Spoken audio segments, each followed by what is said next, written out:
ওকে, আমাদের একজন লার্নার আমাদের কেপিআই ড্যাশবোর্ড ইন এক্সেল এর সেশনে সুন্দর একটা প্রশ্ন করেছেন।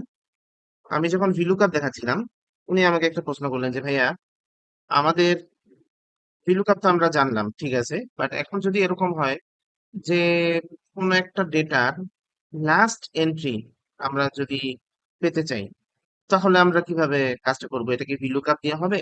যেমন আমি একটু এক্সাম্পল দিয়ে বলি।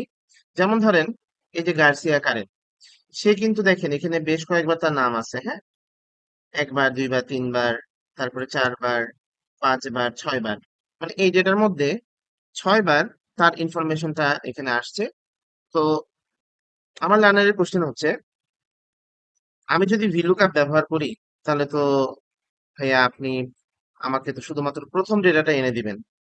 আমি চাচ্ছি যে তার যে লাস্ট এন্ট্রিটা আছে, যে গার্সিয়া কারেন, মানে এখানে কি ডেটা, এটা হচ্ছে ধরেন কে কত মিনিট লেট করেছে, তো তার গার্সিয়া কারেনের লাস্ট স্ট্যাটাসটা, মানে সে লাস্ট যেদিন অফিস করেছে সেদিন তার কত মিনিট লেট ছিল, সেটা আমরা এখানে আনতে চাই।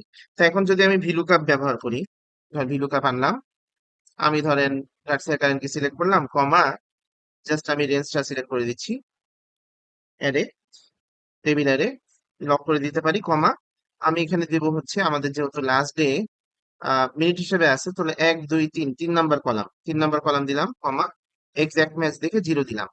দেখেন এখানে কিন্তু 33 মিনিট আসতেছে।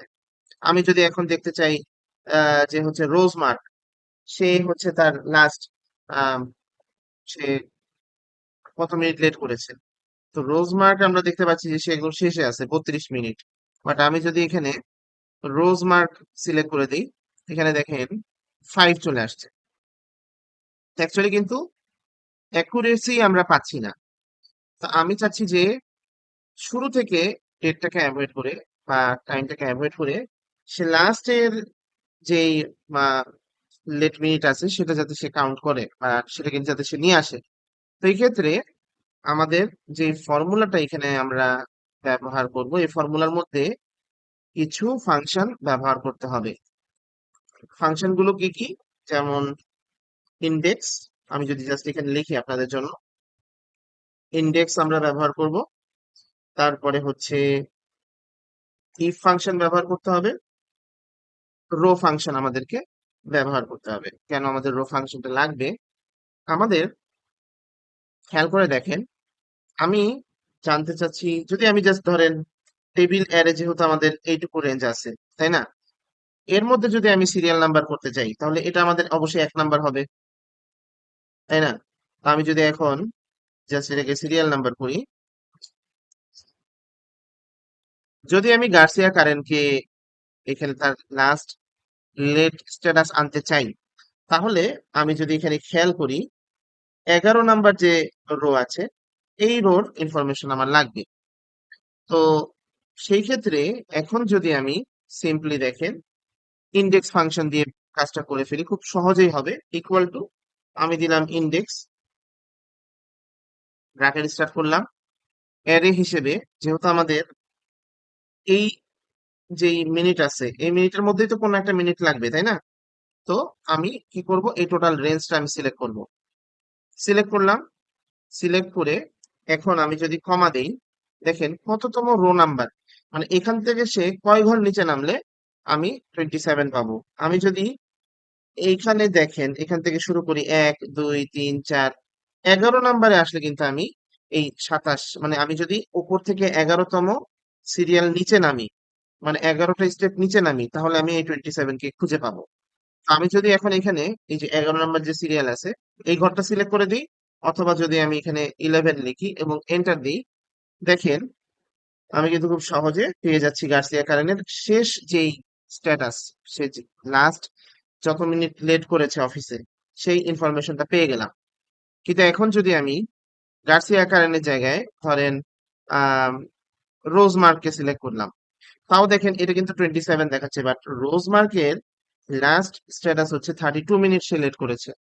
এখন এই জায়গাটাতে আমাদের ডাইনামিক করার জন্য অ্যাকচুয়ালি দরকার হচ্ছে রো ফাংশন, এবং সাথে আমাদের আরো একটা ফাংশন দরকার, সেটা হচ্ছে আমরা ইফ ফাংশন ব্যবহার, ঠিক আছে? তো এই ক্ষেত্রে এখন আমরা ইফ ফাংশনটা কেন কল করব? ইফ ফাংশনটা আমরা কল করব যে, যেমন ধরেন আমি যদি এখানে গার্সিয়াকে সিলেক্ট করি, আমি সবগুলোর সাথে কম্পেয়ার করব। কম্পেয়ারটা কেমন করব? এই রেঞ্জ থেকে এই রেঞ্জের মধ্যে যদি এই ঘরটাতে গার্সিয়া কারেন্ট থাকে তাহলে আসবে ট্রু, আর যদি না থাকে তাহলে ফলস আসবে। তাহলে এই রেঞ্জের মধ্যে এই ঘরে ট্রু আসবে, এটা আসবে ফলস, এটা আসবে ট্রু, এটাও ট্রু আসবে, এটা আবার আসবে ফলস, এটাও ফলস আসবে, এটা আবার ট্রু আসবে, এটা ফলস আসবে। এভাবে আমরা ট্রু ফলসটা বের করব। কেন ট্রু ফলস বের করব? কারণ আলটিমেটলি আমরা আমাদের যেই সিরিয়াল নাম্বার গুলো আসছে, সিরিয়াল নাম্বার গুলোকে আমরা ম্যাক্স ফাংশন দিয়ে ব্যবহার করব। তো ম্যাক্স ফাংশনে যেগুলোতে ট্রু আসবে শুধুমাত্র, অর্থাৎ যেই যেই ঘরে গার্সিয়া কারেন্ট থাকবে সেই ঘরগুলোর থেকেই সে ম্যাক্সিমাম ভ্যালু বের করবে। আর যদি না থাকে তাহলে ফলস হলে ম্যাক্স ফাংশন কিন্তু সেটাকে ইগনোর করবে। এটা হচ্ছে আমাদের আরেকটা টার্গেট, ওটা তো আমরা পরে যাই। এখন আমি জাস্ট সিম্পলি এই 11 যেটা আমি ম্যানুয়ালি লিখেছি, এখানে আমরা একটা ফর্মুলা ব্যবহার করি ইফ। ইফ দিয়ে আমি বলবো যে আমাদের এই যে B4 থেকে শুরু করে B16 পর্যন্ত যেই রেঞ্জ আছে, এই রেঞ্জটার মধ্যে যেই যেই ঘরগুলোর সাথে আমাদের এই গার্সিয়া কারেন্ট ম্যাচ করবে সেগুলো যাতে ট্রু হয়। ম্যাচ করলে ট্রু হবে, আর না হলে ফলস হবে। এখন যদি ট্রু হয় তাহলে কি হবে সেটাকে একটু আমি বাড়িয়ে দিই। আচ্ছা, ফর্মুলা দেওয়া আছে দেখে জাস্ট আমি আপাতত একটু স্পেস দিয়ে আবার আমি আপনাদেরকে দেখাই। আমাদের এই ঘরটাকে একটু বড় করে রাখি, হ্যাঁ। আবার আমি ব্যাক স্পেস দিয়ে ফর্মুলাতে চলে যাই। তো এইটুকু হচ্ছে আমাদের লজিক। যদি মিলে, মিললে কি চাই আমি?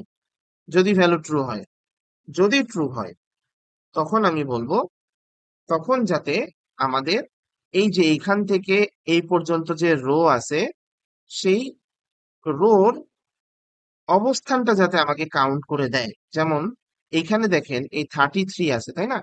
এই 33 আমি যদি রো ফাংশন ব্যবহার করি, এই ঘরটার জন্য রেজাল্ট আসবে 4। কারণ কি? কারণ এই যে আমাদের 1 নাম্বার রো, 2, 3, 4, এই ঘরটা তাহলে কত আসবে? রেজাল্ট 5। এই ঘরটা রেজাল্ট আসবে 6, এভাবে আসবে।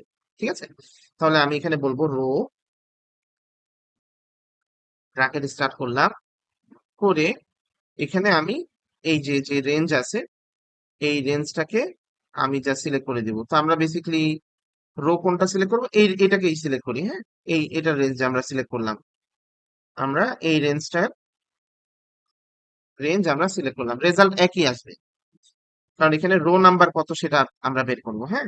ব্র্যাকেট ক্লোজ করে এখন যদি আমি এন্টার দিই, এখানে আমাদের কিছু রেফারেন্স এরর আছে, কিছু ভ্যালু আছে। এই বিষয়গুলো আপাতত আপনাদের বোঝার দরকার নেই। আমি জাস্ট এখন এখানে একটু আলাদাভাবে আপনাদেরকে যদি দেখাই, ইকুয়াল টু আমি যদি রো লিখি এবং ব্র্যাকেট স্টার্ট করে এই ঘরটা সিলেক্ট করে এন্টার দিই এবং এটাকে ড্র্যাগ করি, ঠিক আছে, তাহলে দেখেন আমাদের রো নাম্বার সিরিয়ালি আসতেছে 4, 5, 6, 7, 8, 9, 10, 11, 12। তো এখন এই কাজটাই যদি আমি ইকুয়াল সাইন দিয়ে করতাম, যেমন ইকুয়াল টু রো, আমি ব্র্যাকেট স্টার্ট করে এই টোটাল রেঞ্জটাকে নিয়ে নিচ্ছি, নিয়ে যদি আমি এখন এন্টার দেই তাহলেও একই রেজাল্ট আসতেছে। দেখেন এই ঘরটা 4 নাম্বার আসছে, কেন? কারণ এখন হচ্ছে এই যে 1, 2, 3, 4, এই 4 নাম্বারে আমরা দেখতে পাচ্ছি আমাদের এই এন্ট্রিটা আছে, যার জন্য এখানে রেজাল্ট আসছে 4। ঠিক আছে, আচ্ছা আমি এই যে এই ঘরটাকে না কাউন্ট করে পাশের এই ঘরটাও করতে পারি, কোনো অসুবিধা নেই, একই রেজাল্ট আসবে। ঠিক আছে, তো এখন আমাদের দেখেন ওই হিসেবে যদি আমি 27 চাই, আমাদের এই যে এইখানে যে রেজাল্টটা আসবে গার্সিয়া কারেনের, সেই হিসাবে রো বলতেছে 14তম রো। অ্যাকচুয়ালি কিন্তু রো হচ্ছে আমাদের এইখান থেকে শুরু হবে গণনা করা, মানে এখান থেকে আমাদের 1 শুরু হবে, এখান থেকে 1 শুরু করব না। এই জন্য আমরা কি করব? আমাদের যে মাত্র ফর্মুলাটা তৈরি করলাম, এই ফর্মুলাটাতে আমরা যেটা করব, মাইনাস করে দিব আরেকটা রো ব্র্যাকেট স্টার্ট করলাম, সেটা কোনটা? সেটা হচ্ছে বেসিক্যালি ঠিক তার উপরের ঘরটা, মানে এখান থেকে এই পর্যন্ত আমি যদি চিন্তা করি তাহলে এটা 3 আসবে। তো আমাদের প্রতিটার সাথে এখন এখানে যেই রেঞ্জ আসতেছে তার থেকে কিন্তু 3 করে বিয়োগ হবে, তাহলে 4 থেকে 3 বিয়োগ করলে 1, 5 থেকে 3 বিয়োগ করলে 2, মানে 1 2 3 4 5 6, আর 1 2 3 4 5 6 এখানে 13 মিলে যাবে। এখন যদি আমি এটা দিই সুন্দরভাবে মিলে যাবে। ঠিক আছে, এখন এখানে যে রেজাল্ট আসছে এটা নিয়ে চিন্তা করার দরকার নাই। তো আমাদের দেখেন এখানে ইফ ফাংশন যখন আমরা ব্যবহার করেছি, এখানে আমি দেখাই, যদি আমি এইটুকু রেজাল্ট আপনাদেরকে দেখাই, এখানে দেখেন true false true false true false চলে আসছে। ট্রু কোনগুলো যদি আমরা চিন্তা করি, ট্রু হচ্ছে, যেমন আমি এটাকেও আলাদা করে যদি আপনাদেরকে একটু ডিবাগ করে দেখাই, ভেঙে দেখাই, ইকুয়াল টু আমরা দিলাম হচ্ছে, জাস্ট এখানে যে ফর্মুলাটা ব্যবহার করেছি সেটা আমি একটু ভেঙে করছি, হ্যাঁ। অর্থাৎ এখান থেকে যে এই রেঞ্জ আছে, এই রেঞ্জটা ইকুয়াল টু যদি আমাদের এই ঘরটা হয়, এন্টার দিলাম, তাহলে দেখেন ট্রু ফলস চলে আসছে। ট্রু কোনটা? মানে এখানে গার্সিয়া কারেন আছে, এখানে গার্সিয়া কারেন আছে, দেখে ট্রু আসছে। পরেরটাতে কিন্তু দেখেন প্যারিলা ক্রিস্টোফার আছে, দেখে এখানে ফলস আসছে। তো এখন যখন আমাদের যে এই যে একটা রেঞ্জ আসছে, এই রেঞ্জ থেকে কি হবে, সে আমাকে যেই রেঞ্জের ভ্যালু হচ্ছে আহ ফলস আছে, সেই ফলসটা আমাকে বাদ দিয়ে দিবে যদি আমি এখানে ম্যাক্স কাউন্ট করতে চাই। কারণ দেখেন ম্যাক্স কেন কাউন্ট করতে হবে, এখানে আমাদের একটা সিরিয়াল নাম্বার আছে 1, যেটা গার্সিয়া কারেনের, তারপরে 3 4 আছে, তারপরে আছে হচ্ছে 7 নাম্বার, তারপরে আছে হচ্ছে 10 11, তাই না? তো এই রেঞ্জের মধ্যে যেগুলো আমরা পেয়েছি সেগুলো ট্রু পেয়েছি। এখন আমি চাচ্ছি যে ম্যাক্স ফাংশনটা এমন ভাবে কাজ করুক যাতে সে শুধুমাত্র যেগুলোতে ট্রু পেয়েছে তার মধ্যেই যাতে কনসিডার করে। তো আমি যদি এখন এখানে ইকুয়াল টু ম্যাক্স ফাংশন ব্যবহার করি এবং এখানে আমি যদি সংখ্যাগুলো বসাই দিই, যেমন 1 মিলছে, তারপরে এখানে 3, তারপরে 4, তারপরে 7, তারপরে হচ্ছে 10 আর 11। এখন যদি আমি এন্টার দিই দেখেন রেজাল্ট আসছে 11, মানে সে কিন্তু আহ এখানে অন্যান্য যে ভ্যালুগুলো আছে সেগুলোকে কনসিডার করে নাই, শুধুমাত্র আমি যেই ভ্যালুগুলোকে বলছি যে এই কয়টা ভ্যালুর মধ্যে ম্যাক্সিমাম ভ্যালু কত, সেইটা রেজাল্ট এখানে এনে দিছে। তো এখানেও আমরা ট্রু ফলস করার মাধ্যমে যখন আমরা ম্যাক্স ব্যবহার করব, এখন ফলস গুলো অটোমেটিকলি বাদ হয়ে যাবে, মানে এখানে যেগুলো 2 5 6 8 9 12 13 বাদ হয়ে যাবে। এখন যদি আমি এই যে ফর্মুলাটা মাত্র টোটালটা তৈরি করেছি, এই টোটালটার আগে একটা ম্যাক্স ফাংশন বলে দিই এবং এন্টার দিয়ে দিই, দেখেন আমার রেজাল্ট কিন্তু এক্স্যাক্টলি চলে আসছে। কিভাবে আসছে? এবার সে এই ইয়েলো কালার যেগুলো গার্সিয়া কারেন্ট যেখানে যেখানে ছিল সেই ঘরগুলোতে সে তার সিরিয়াল নাম্বার যেটা আছে সেই ক্রমিক সংখ্যাটাকে আগে পিক করছে, করার পরে এদের মধ্যে যেই ম্যাক্সিমাম ভ্যালু আছে সেই ভ্যালুটাকে সে এখানে কনসিডার করে রো রো হিসেবে কনসিডার করছে। এবং যেহেতু আমরা অ্যারে এই রেঞ্জটাকে সিলেক্ট করেছি, এই রো থেকে অ্যারেটাতে সে ডান পাশে যেয়ে সে 27 ভ্যালুটাকে এনে দিয়েছে। এবার যদি আমি গার্সিয়া কারেনের জায়গায় লেটস সে প্যারিলা ক্রিস্টোফারকে সিলেক্ট করি, দেখেন রেজাল্ট আসছে 41। আসলে কি সেটা ঠিক আছে কিনা, এখানে বেসিক্যালি দেখেন প্যারিলা ক্রিস্টোফার কিন্তু মাত্র একজনই আছে, এই জন্য 41ই আসছে। পারফেক্ট। আরেকটা দেখি আমরা, যেমন লো মিকেল মাইকেল, এখানে আমরা সিলেক্ট করলাম, রেজাল্ট আসছে 48। তো আমরা যদি এখন চেক করি, এখানে একটা আছে, আরেকটা আছে এখানে, তাহলে লাস্টেরটাই হবে। এখানে দেখেন রেজাল্ট আসছে 48, সে কিন্তু 48 কেই কনসিডার করছে। আবার ধরেন রোজ মার্ক যদি দেখি, রোজ মার্ক একদম লাস্টে আছে 32, এই যে 32। আরেকটা দেখি আমরা, আহ পলি ট্রেসি 29 দেখাচ্ছে। পলি ট্রেসি এখানে কতবার এন্ট্রি আছে, এখানে কয়েকবার এন্ট্রি আছে, দুইটা আছে।